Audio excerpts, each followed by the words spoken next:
also we're wondering if he will then make his trip to South Africa to play golf, as some have suggested that maybe it's time to tee off with President Cyril Ramaphosa. But of course, this is a important because it looks like something is happening there. Go, Sherwin.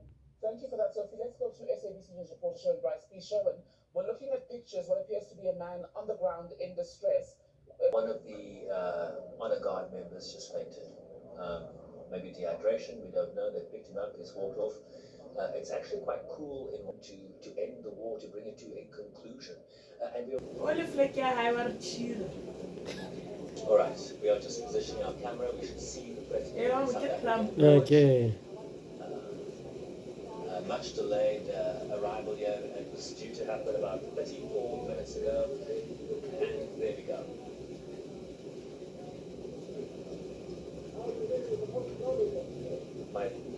My visual is a bit blocked here, so I'm trying to.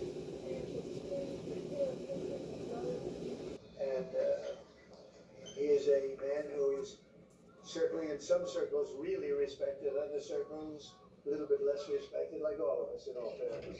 We all like that. We also have a few of my friends. Ernie Els, a great golfer. He's a truly great golfer. Retief Goosen, who's another really, we call him really a great golfer too, Ernie, right? You two guys are fantastic. And we could add Gary to the group, Gary Player. What a group of golfers South Africa's had. Yes, yes. There must be something in the water, right? Yes. Something good. These two guys are It's unbelievable. the water, sir. Gary's Gary. And David Frost, also another one that I Yes. know is such a great one. Was he as good a putter as they say, David? He's a putter. He's a putting machine, right? But he's another one. So something very good about South African golf, and golf is still doing great in South Africa. And they have young players I hear coming up that are going to be very good. But it's an honor to have you here, my friend. We're going to have it the following year. Yeah. So we'll be discussing many things, and some of the things you've been reading about in the papers, Yes. in the media. And I would say that, look, the president is a truly respected man in many, many circles, and in some circles he's considered a little controversial. But we're going to be discussing some of the things that are taking place in South Africa and see if we can help. And we want to help. And we've had a long relationship with South Africa. I have, because indirectly I have so many friends that live there. I have a lot of friends. I mean, these are famous guys, but I have a lot of friends that live there that are tremendous people. And we'll be discussing that. We'll have a nice conversation, and I really appreciate that you guys came along. It really helps us in our thought process. But it is a great honor to have you, and I appreciate you called. He called. I don't know where he got my number, but I picked up. He said, "I want to come over and see you." That was my honor, and thank you very much for being here. You're most welcome. Most welcome. Well, thank you very much for welcoming us to this reformed White House. I've been here before, and it looks really fantastic. I must congratulate you. But I also thank you for allowing our delegation. This is a very mixed delegation that you've got. We've got people from government, my ministers. I've got someone from the trade union movement who we really collaborate with, and from business as well, and our sporting legends. When I spoke to you, you said, yes, come along and bring Gary Player, bring Ernie Els, and Retief Goosen. I brought the two of them. Gary Player, I spoke to him, and he said, look, I'm getting rather on in my years, but wishes us luck in this discussion with you. So it's a real joy. And I'd also like to thank you for allowing your people to start discussions with us at the trade level. I mean, we are essentially here to reset the relationship between the United States and South Africa. We are long-standing partners in many, many ways. We've collaborated in many fields, in space issues, in energy, and in trade, and we therefore need to reset that, particularly in the light of some of the announcements that you made on trade and investment. So we want to advance more trade between the two of us, two countries, and our people now have been empowered by yourself and by myself to start engaging, and we hope that we will be able to fuel that engagement during our talks. And we also want to discuss issues that have to do with how we promote further investments in both countries. We've got about 22 companies from South Africa that have invested in the US, thus creating a number of jobs. And similarly, you've got almost 600 companies that have invested in South Africa, and some of them have been in South Africa for more than 100 years. That's true. So our links are really long-lasting, and we would like to recalibrate those relations between our two countries and discuss a whole range of issues, geopolitical, the work that you're doing to bring peace around the world, Ukraine and in the Middle East. So we value that, and we are also a great contributor to peace processes that are going on around the world. And of course, we want to discuss how we can support each other. You are a much bigger economy than we are. We're just a tiny economy, but we rely on each other on a number of issues. We've got critical minerals that you want to fuel the growth of your own economy and reindustrialize. So we have that on offer, including rare earth minerals. So all that combination of opportunity and the products that we buy from you, as well as what we sell to you, I believe makes up a really good and powerful relationship, which we need to strengthen, which we need to engender, and that is really what has brought us here. And we are really privileged to have, great South Africans in the mix. As you said, you'd like to see them as well. And I brought you a really fantastic golf book. Weighs 14 kilograms. Oh, that sounds good. And it showcases the golf courses in our country. Johan Rupert Road, Preface, Sorted, Aniels. And I want to showcase our golf courses. You might remember when I spoke to you, and we spoke about golf, you said I should start practicing. And I've started practicing, President, so I'm ready. But let me end just the introductory remarks by thanking you. You may not recall that 5 years ago I spoke to you during the COVID period. Right? And it was at a time when the whole world was going through a really cathartic moment. Right?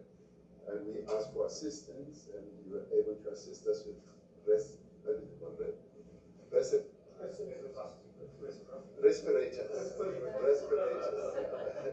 respirators, and you kept to your word, and you delivered respirators to us.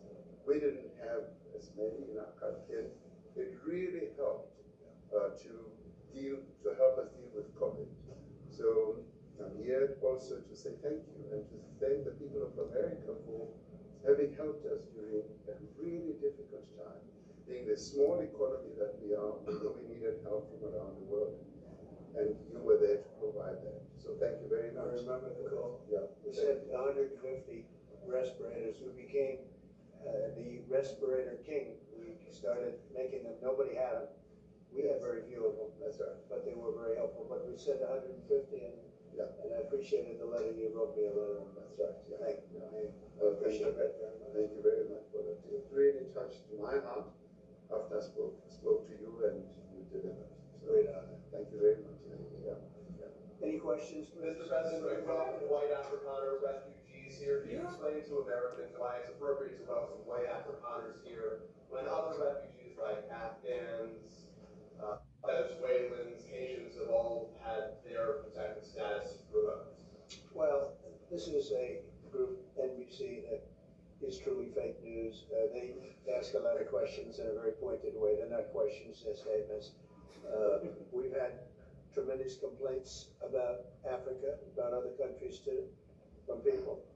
They say there's a lot of bad things going on in Africa, and that's what we're going to be discussing today. When you say we don't take others, all you have to do is take a look at the southern border. We let 21 million people come through our border, totally unchecked, totally unvetted. They came from all over the world. In many cases, they're criminals. They come from prisons. They come from mental institutions. They come from street gangs and drug dealers. So don't say that we didn't take them. We're trying to get them out as fast as we can. and we're doing record business on that. And we just won a big case. We're allowed to send back hundreds of criminals to Venezuela. Just won that today in the Supreme Court. I'm happy to hear. But we do have a lot of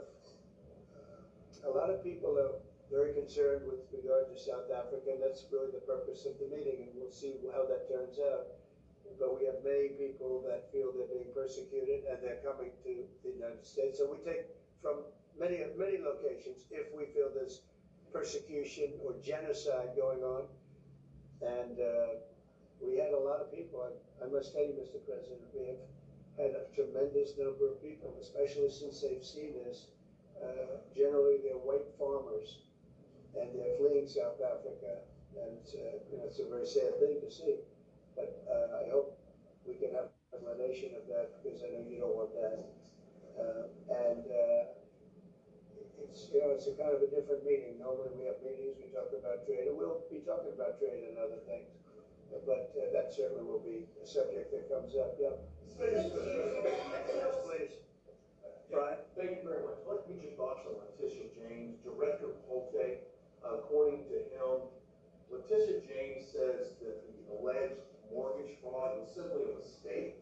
Want to get your thoughts on that? She put down that her father was her husband in order, and this is very similar to, I guess, the calls that have been out here.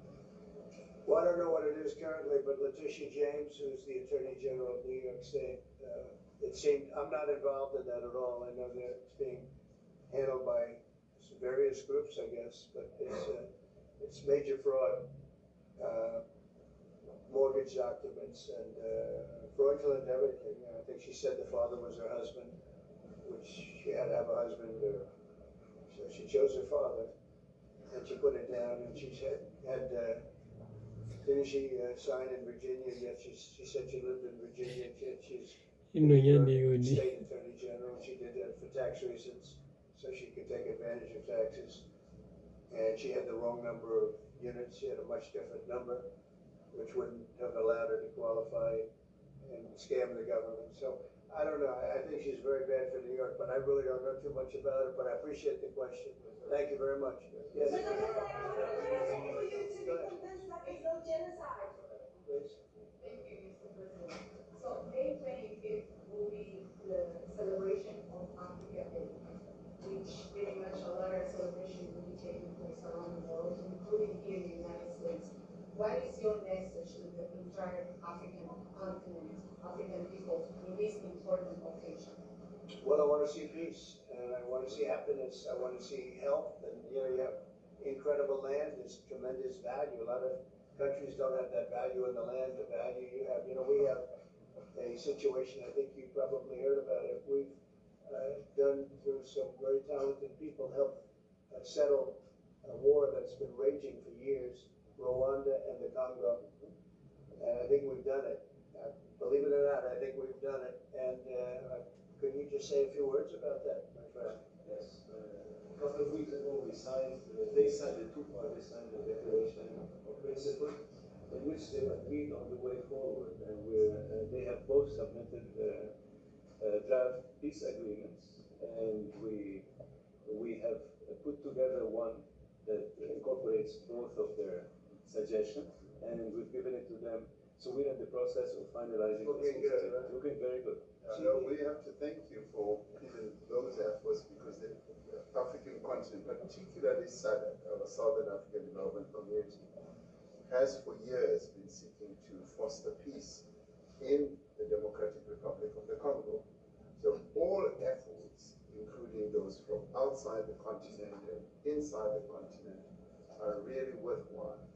We are removing our troops from there so that peace can then prevail in that whole area. And we hope that with the support of the international community, we will really have peace in that area. It's so vital, it's so important for the whole region. Well, we sent our people there, and I think we did a very good job, headed by my friend, and that was great. That was great. I mean, I'm just hearing phenomenal reports, because all I'm hearing is death, and chopping heads off, and it's horrible over there.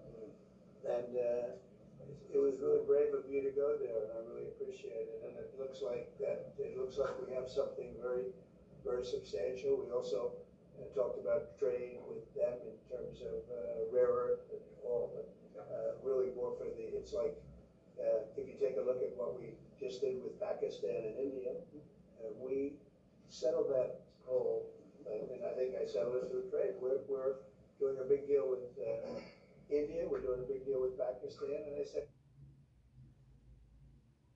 Bad situation. Well, you recall when President Zelensky was coming to South Africa, that's when I spoke to you. That's right. We both agreed that we need to push the peace message so that there can really be peace. And we've been involved in the Ukraine-Russia conflict for quite a while. I'm Minister of State Security here. We've been dealing with them in the exchange of children who were taken away, going through names and addresses and all that. So we've been invested in that whole process as well. And the moves that you're making are fully supported by us because we would like to see the end of that war. Sure. I called Zelensky, and they said, he's in South Africa. I said, what the hell is he doing in South Africa? He was talking to us. He got this from. I said, what are you doing in South Africa? Yes. That's a strange one. He's trying to make peace. But we take him. You know, we were lucky because the great Nelson Mandela, who taught us how to create peace, to make peace. So we were imparting some of those lessons to him, some of those learnings. And I specifically mentioned to him that this is how Nelson Mandela taught us that when you want to have the peace in a country, do it on an unconditional basis and sit down and talk. And that's precisely what I'm sure he's going to heed. Well, we're going to see what happens with that one. It's there's a lot of hatred. Yeah. There's a lot of death. It's a bloodbath. It is. I get the Unfortunately. satellite pictures of that field, of that killing field. You never saw anything like it in your life. It's horrible. It's a horrible thing that goes on, but I think we've made big progress. Yeah, please go ahead. Thank you, Mr. President. No, not you. Right here. He's from South Africa. Go ahead, please. What are you expecting on the ICJ case? Are you expecting South Africa to drop that? Is that what you're trying to do? On which case? The The ICJ International case is Criminal Justice. I don't expect anything, to be honest. I really don't. I don't know. It's, they've got cases, a lot of anger there, tremendous anger. I don't expect anything. We'll see what happens. We'll have a ruling, and who knows what the ruling is going to be. Yeah. On that subject of Gaza, Mr. President, are you going to be speaking to Prime Minister Netanyahu about Israel's renewed defensive there? There's been a lot of concern from European countries. The Pope has expressed concern. Are you going to be asking Prime Minister Netanyahu to tone down the offensive in Gaza? When we have talks between us on the quiet table, it will take President Trump to listen to them. I'm not going to be repeating what I've been saying. I would say if there was Afrikaner farmer genocide, I can bet you these three gentlemen would not be here, including my Minister of Agriculture. He would not be with me. So it will take him, President Trump, listening to their stories, to their perspective. That is the answer to your question. But, Mr. President, I must say that we have thousands of stories talking about it. Sure. And we have documentaries, we have news stories, and is Natalie here? Somebody here to turn that? I could show you a couple of things, and it has to be responded to. Sure. Yeah. Let me see the articles, please, if you would. And turn the lights down. Turn the lights down, and just put this on. It's right behind you. Yeah. In the living there, during the breaking up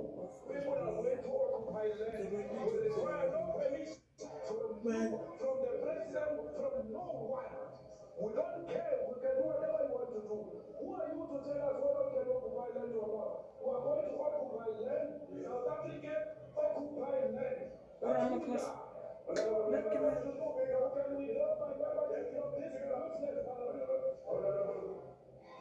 Yes, never be scared to kill. A revolution demands that at some point there must be killing, because the killing is part of a revolutionary act. Shoot, kill, Gaza, kill the poor, the farmer, kill the poor, the farmer,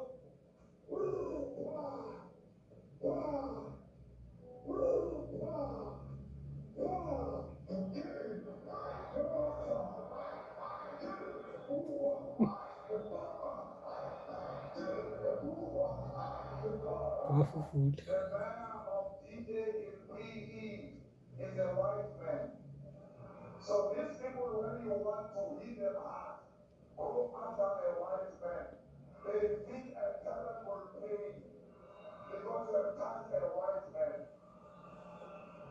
Not because Machama and Soli will not be touched. They will be touched so much. But we are starting with this whiteness. We are cutting the throat of whiteness in Ghana.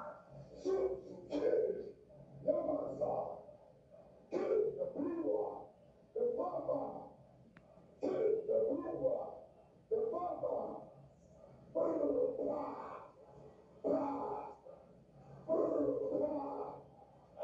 shoot to kill, Yamasa, kill the Brewer, the Farmer, this moon, so shaya, so valera,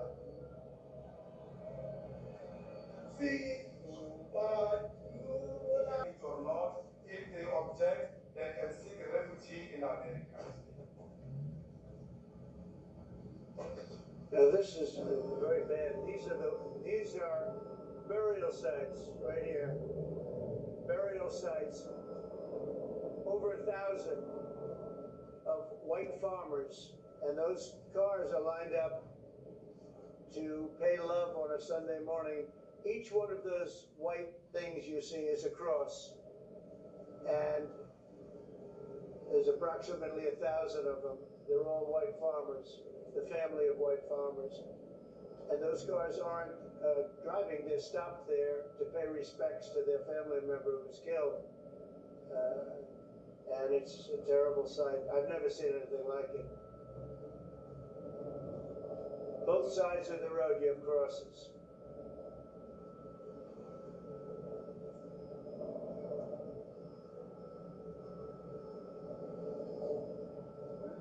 Those people were all killed. Have they told you where that is, Mr. President?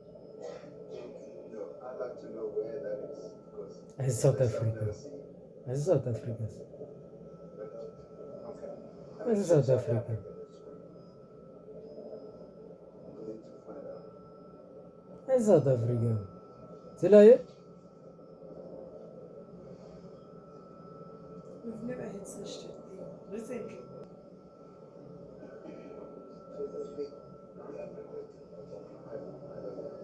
Today we'll be accepting a Qatari jet to be used as Air Force One. What are you talking about? You know,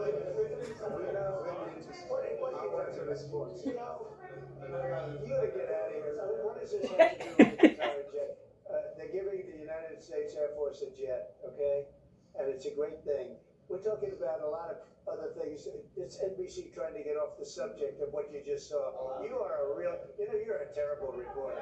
Number one, you don't have what it takes to be a reporter. You're not smart enough. But for you to go into a subject about a jet that was given to the United States Air Force, which is a very nice thing, they also gave $5.1 trillion worth of investment in addition to the jet. Go back, you ought to go back to your studio at NBC, because Brian Roberts and the people that run that place, they ought to be investigated. They are so terrible the way you run that network, and you're a disgrace. No more questions. Go ahead. India Tele. Talk about that. His name is Peter something. He's a terrible reporter. Quiet. Let's go. Thank you so much, President Trump. Alan Dalton from EMCA in South Africa. Thank you very much. What would you like President Ramaphosa to do about the situation I that don't we've just know. seen on the screen? I don't know. Look, these are articles over the last few days. Death of people. Death, death, death, horrible death. Death, I don't know. Pick anyone. White South Africans are fleeing because of the violence and racist laws. And this is all, I mean, I'll give these to you. So when you say, what would I like to do? I don't know what to do. Look at this. White South African couple say that they were attacked violently. Well, I can do that. Look, here's burial sites all over the place. These are all white farmers that are being buried. And he asks about a jet that was given. You ought to be ashamed of yourself. You know, you are so bad. You're such a bad reporter.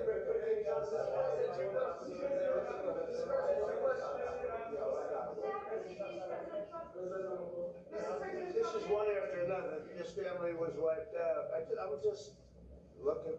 Can we get a result from President Ramaphosa? Your reaction to those videos? Well, I think the videos are so. No. When you look at the videos, I mean, how does it get worse? And these are people that are officials, and they're saying that kill the white farmer and take their land. That's what. And I have other friends in South Africa. I have people that left. One in particular that says you can't go there. He said they want to take your land, and they kill you. It's okay, and they say it's okay to do. Now we're going to talk about it, but this is a tremendous. Look, this is sort of recent. These are all people that recently got killed. By who? And I don't know how it can get any worse. Babalara seviyorum ben. And you know, the men that you saw, the people that you saw, those are officials. Those are people that were in office. They had one march, they had a dance in your parliament, whatever you may call it, legislature. But let me clarify that. Yeah. Let me clarify that, because what you saw, the speeches that were being made, one, that is not government policy. Mhm. We have a multi-party democracy in South Africa that allows people to express themselves, political parties to adhere to various policies, and in many cases, or in some cases, those policies do not go along with government policy. Our government policy is completely against what he was saying, even in the parliament. And they're a small minority party, which is allowed to exist in terms of our constitution. But you do allow them to take land. No. You do allow them to take land. Nobody can And take then when land. they take the land, they kill the white farmer. Where? And when they And kill by the white who? farmer, nothing happens to them. No, there is Nothing happens. there is criminality in our country. People who do get killed, unfortunately, through criminal activity, are not only white people. Majority of them are black people. And we have now The farmers are not black. The farmers are not black. I don't say that's good or bad, but the farmers are not black.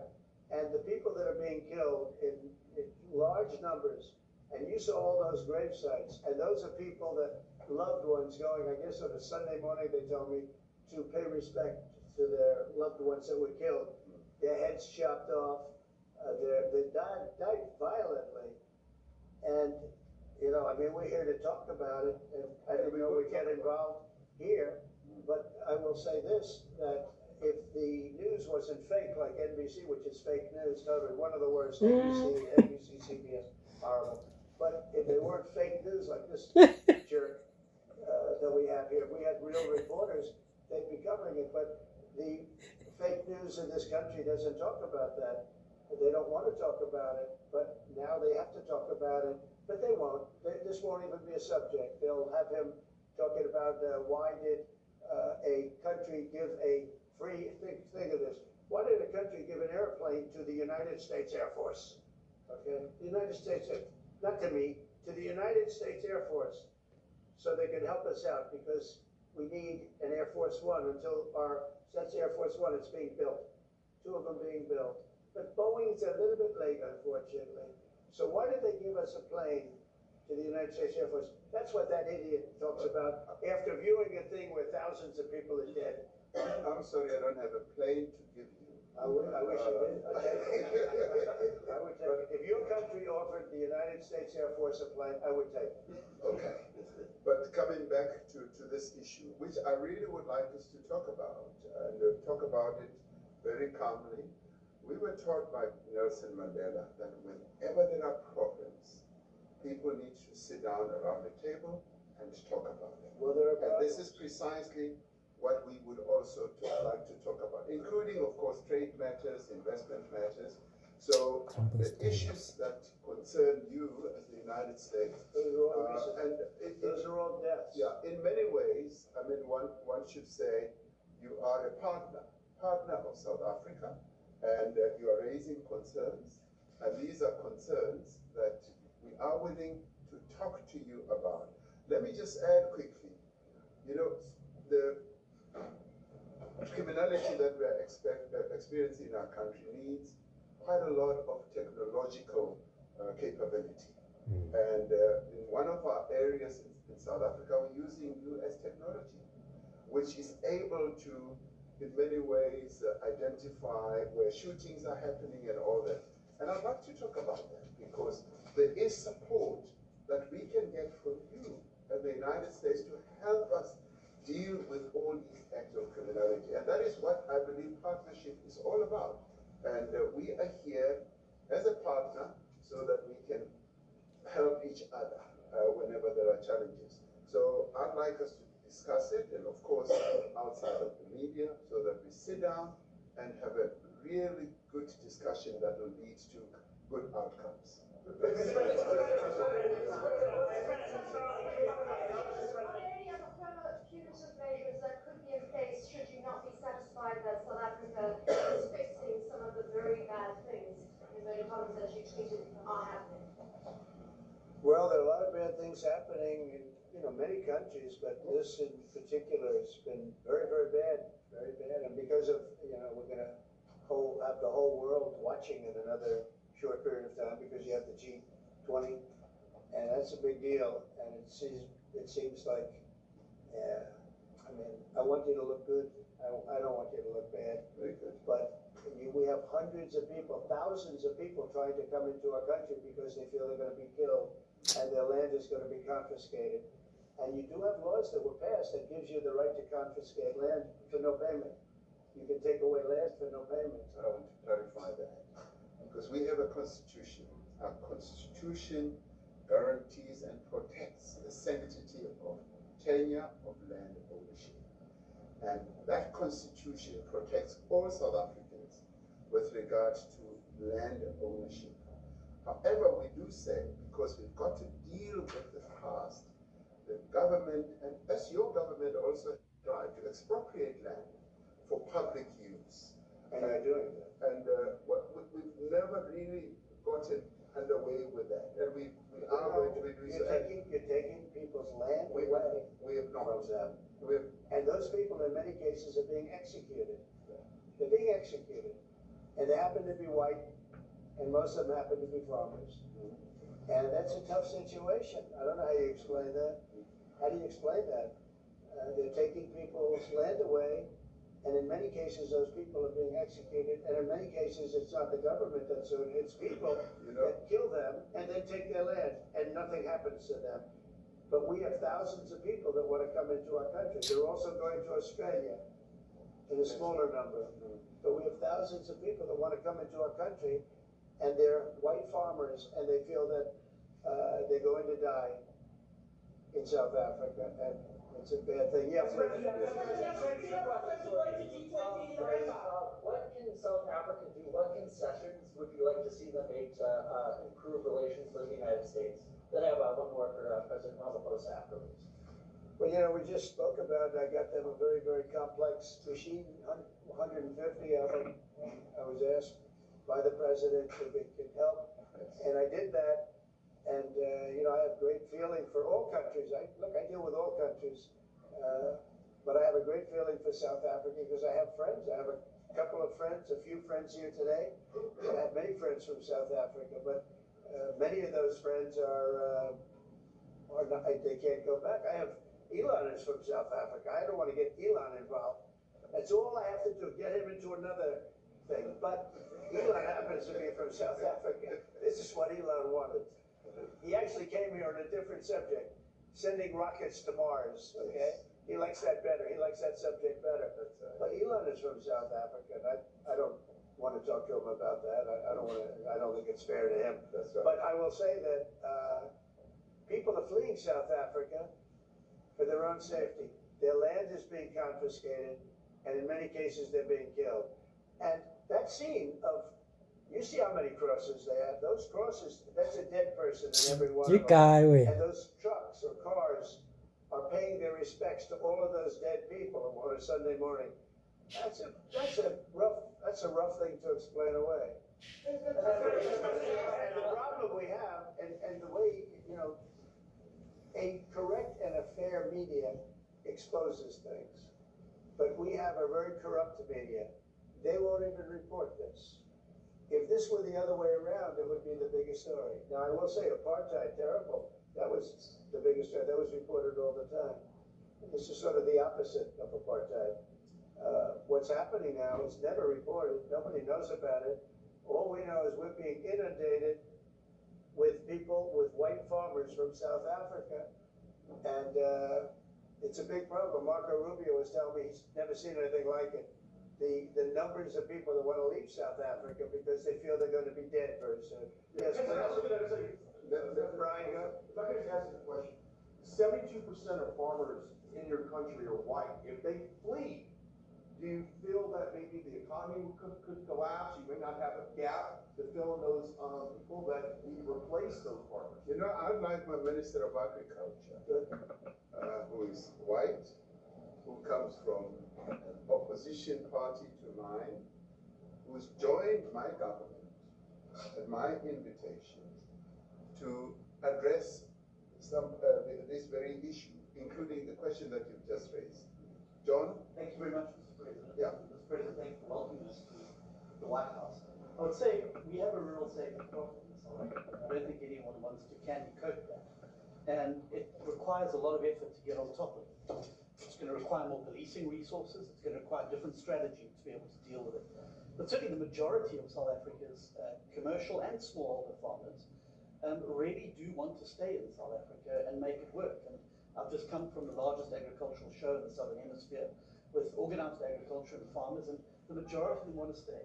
But they too, they have a memorial to those who died as a result of farm attacks. And as the Minister of Agriculture, it is something that I'm particularly exercised with my colleagues at police and my colleagues in the justice cluster to start making farm attacks and stock theft a priority crime. And it affects all farmers in South Africa, particularly stock theft. It has a disproportionate effect on smallholder black farmers. I also want to just say this, that the two individuals that are in that video that you've seen are both leaders of opposition minority parties in South Africa.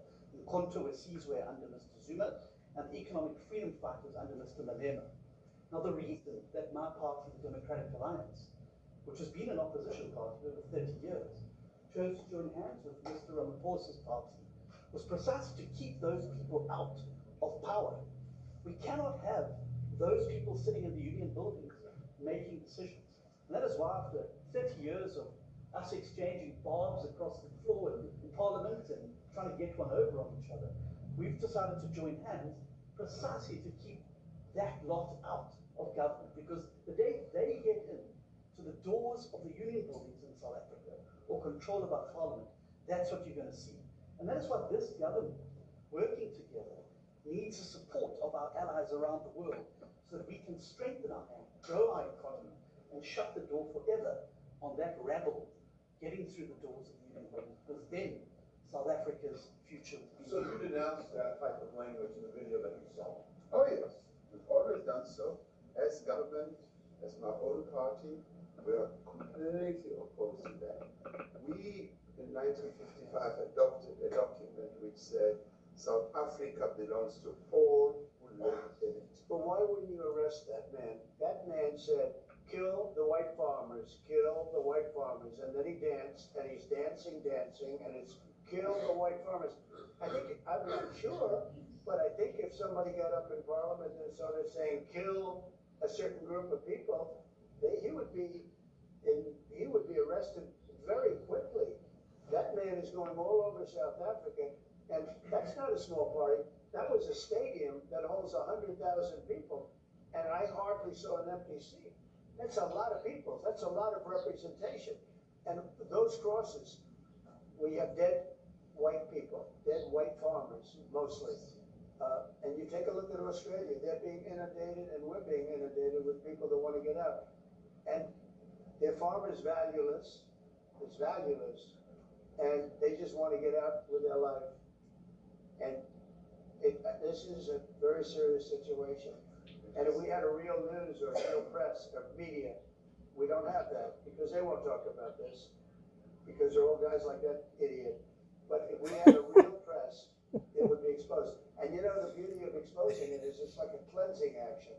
When it gets exposed,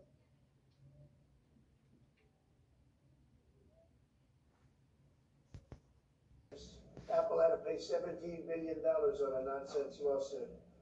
Very unfair. But we're going to always be there to help.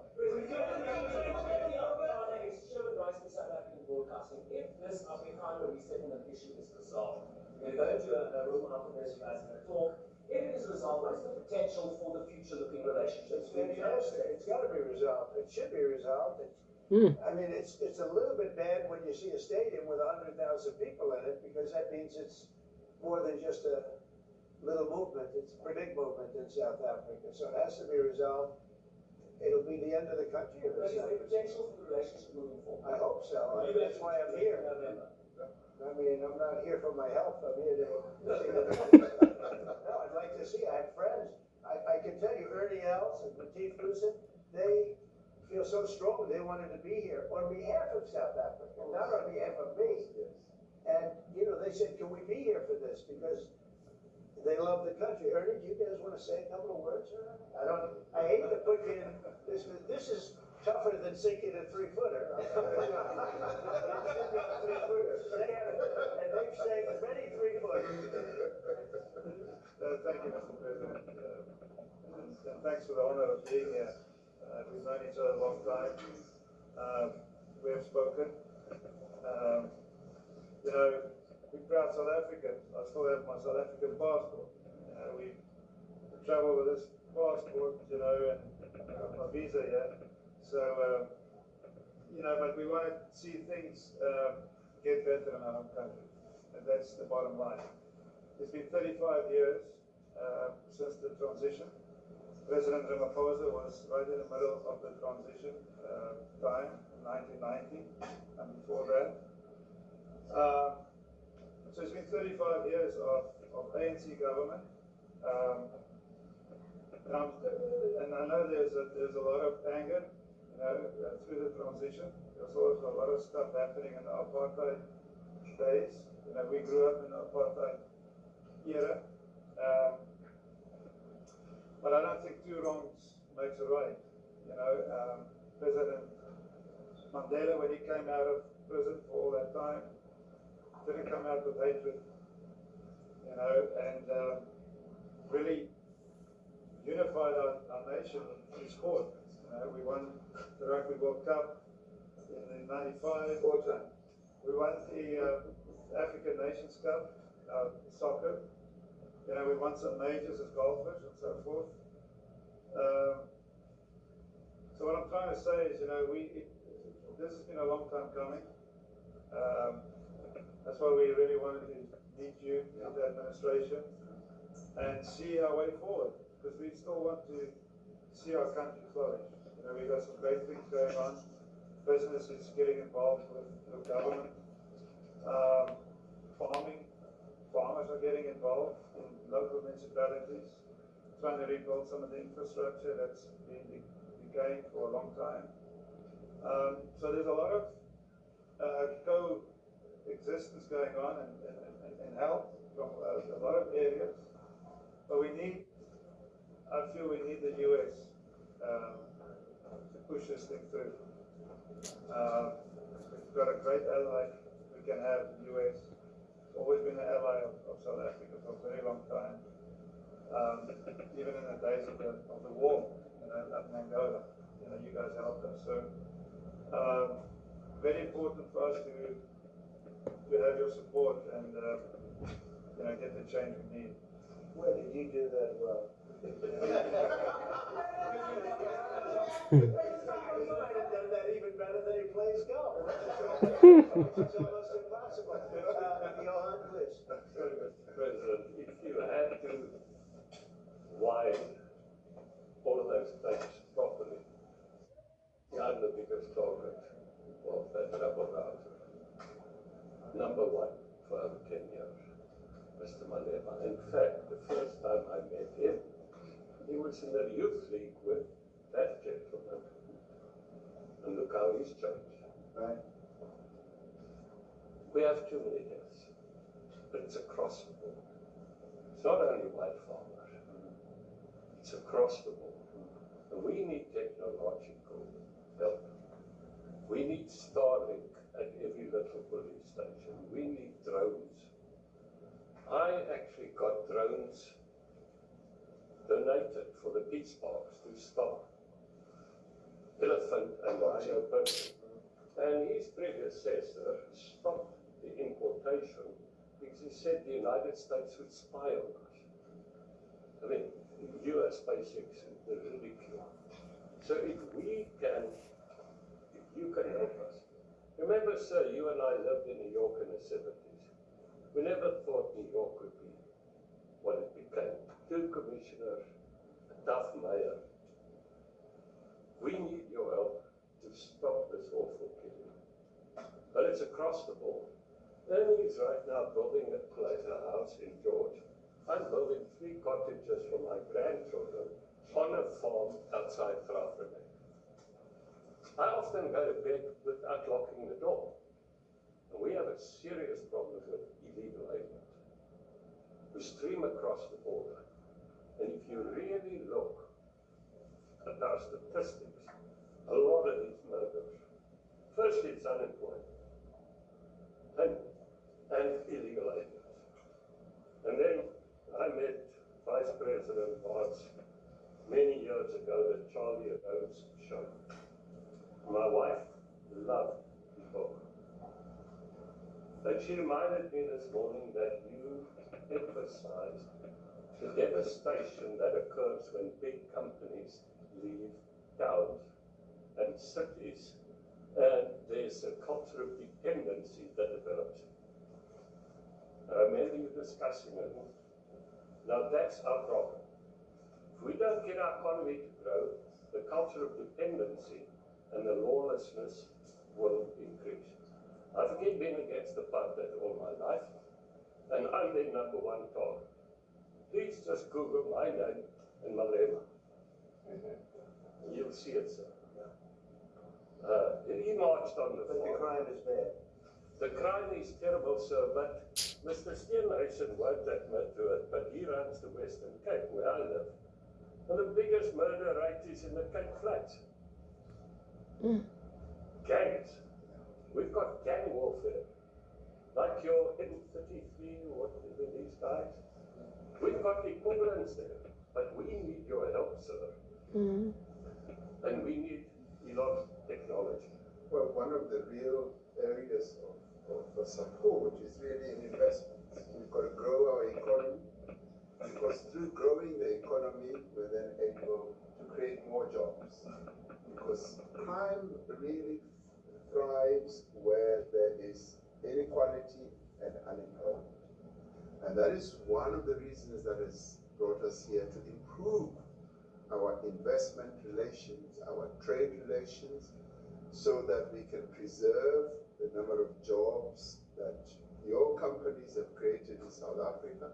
By virtue of what we export to you, we are able to create up to 500,000 jobs in the auto industry, in the agricultural industry, and a number of other industries, mining, where we export things to you. And we also know that as South African companies invest here, you are also able to create jobs. So it's a mutually beneficial relationship. So our main real reason for being here is to foster trade and investment, so that we are able to grow our economy, your support, and so that we're also able to address all these societal problems, because criminality thrives when people are unemployed, when they have no other hope to eke out a living. So that is what we need to resolve, and your support, your partnership with us is what is really going to give us a strong capability to move forward. Richie, excuse me, do you have anything to say? I don't want to leave you out. The guy won 3 or 4 majors. 3 or 4? No, only 2. That's a lot. By the way, 2's a lot. A lot of tournaments you won too. You have anything to say? Yeah, thank you, Mr. President. President Ramaphosa. I grew up in an area in South Africa that is an area part 1, and there is some issues up there. Obviously, my dad was a property developer as well as a part-time farmer, and yeah, some of these buddy farmers got killed. The farm is still going. My brothers run it, but it's a constant battle with farms they're trying to burn the farms down to chase you away. So it is a concern to try and make a living as a farmer. And at the end, without farmers, there's no food on the plate. So we need the farmers to produce the food. At least. He wouldn't even want to do what you're doing, right? They love farming. They don't want to leave. But it's a struggle. Yeah, and food and fresh water is the most important thing in life. Without those 2 things, you can't survive. How is the water there? The water is great, obviously. I can't. All the water comes out of a borehole, out of ground for us down there. But yeah, it is a battle to get the water out sometimes when all the equipment gets stolen all the time that you're trying to get the So water does out. your family and your brother, do they feel safe on the farm? They live behind electric fences, try and be at night safe. But it is constant whenever you leave that something could happen. And, At least you're aware. Nowhere to live. Both of them has been attacked in their houses. My mom's been attacked in her house when she was 8. So it is difficult. But the guys live a great life despite everything going on. Mm-hmm. President Trump, I brought along the president of the largest trade union in our country, Ziggy Solosi, because she leads many workers, more than 1 million, 2 million workers. And maybe we should give her a chance to say something, because she's come all the way to join us. Thank you very much, Mr. President Trump, for having us and President for extending the invitation to us as organized labor. And I must say that we are here to support the initiative that has been made by our government with business, of course, as organized labor. We've been coming to Washington on the AGOA trade relations in the previous regime, and I think at the center of it all, for me, it is exactly what Mr. Rupert has said, the importance of us growing the economy. We have always emphasized when we were here and kept on coming and negotiating on AGOA that the 600 US companies that are based in South Africa, as you said, President Ramaphosa, 500,000 jobs will be wiped out. We need more foreign direct investment in our country. We are not just talking about those that will lose employment, but we are talking about over 40% of people that are unemployed, that have no hope of ever finding a job. And we think that, correctly, as they have said, that we need to deal with the issue of porous borders in our country, so that everyone that comes in is documented. We also need to, and I would have thought that the minister would address the issue of land expropriation and how the policy works in South Africa. Recently, President, as you were preparing to come here on the news, in, I think it was in Natal, there was a handover of farms, and white farmers were saying, we are donating the land, but also there's a willing buyer, willing seller in South Africa. So there is no expropriation without compensation, but it is a willing buyer, willing seller. And that white farmer was even saying that the government is even paying more in buying the land than what the land is worth of. And I think those are the realities, President, that we must say that we need to address, of course, but also the importance of agriculture linked to our goal. People rely on it, and I think, as Retief said, for survival and living. But lastly, for me, President, is also the issue of the crime statistics. There is no doubt about it that we are a violent nation, for a number of reasons, and we're not condoning anything. But also, if you go into the rural areas where black majority are, you would see women, elderly, being raped, being killed, being murdered, and these are black elderly women that would be found throat slits, raped multiple times, and all of that. And the problem in South Africa, it is not necessarily about race, but it is about crime.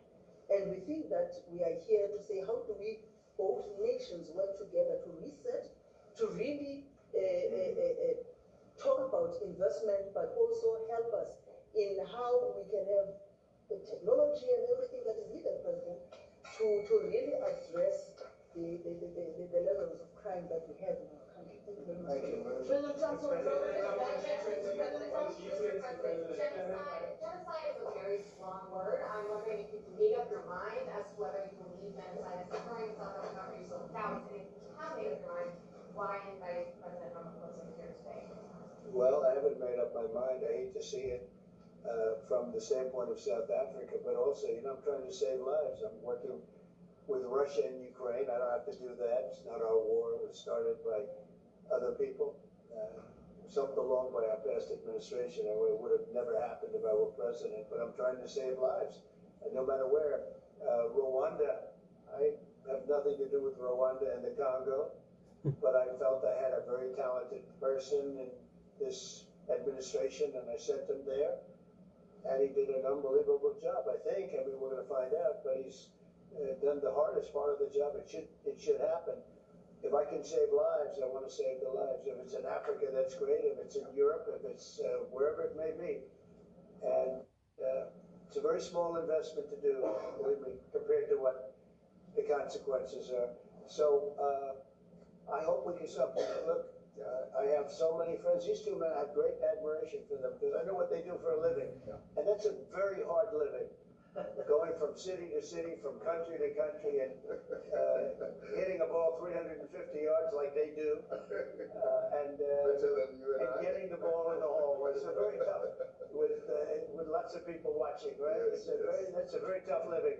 They're champions. I respect champions, and I respect very much. And I think the country is very lucky. They really wanted to be here. That's true. They could be elsewhere. They could be on a beautiful fairway someplace, and they wanted to be here. So.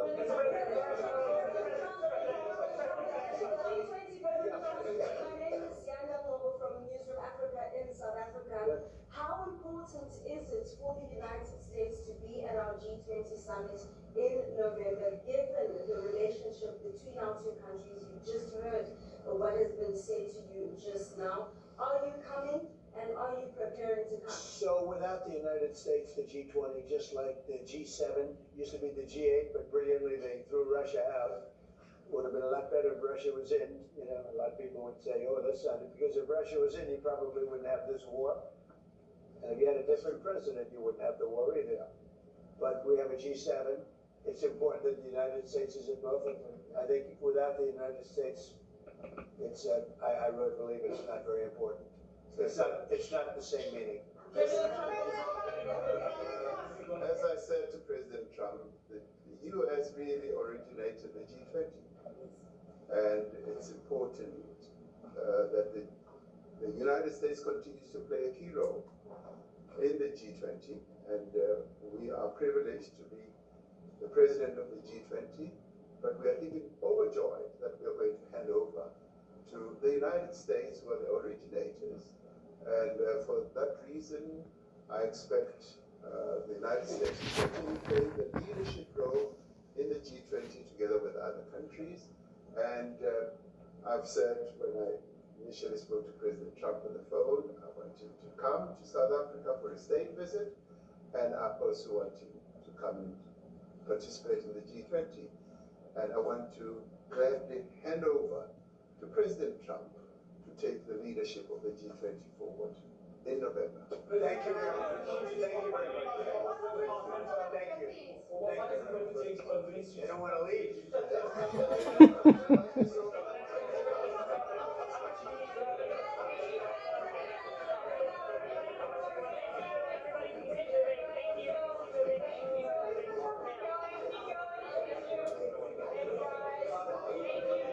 Freddy.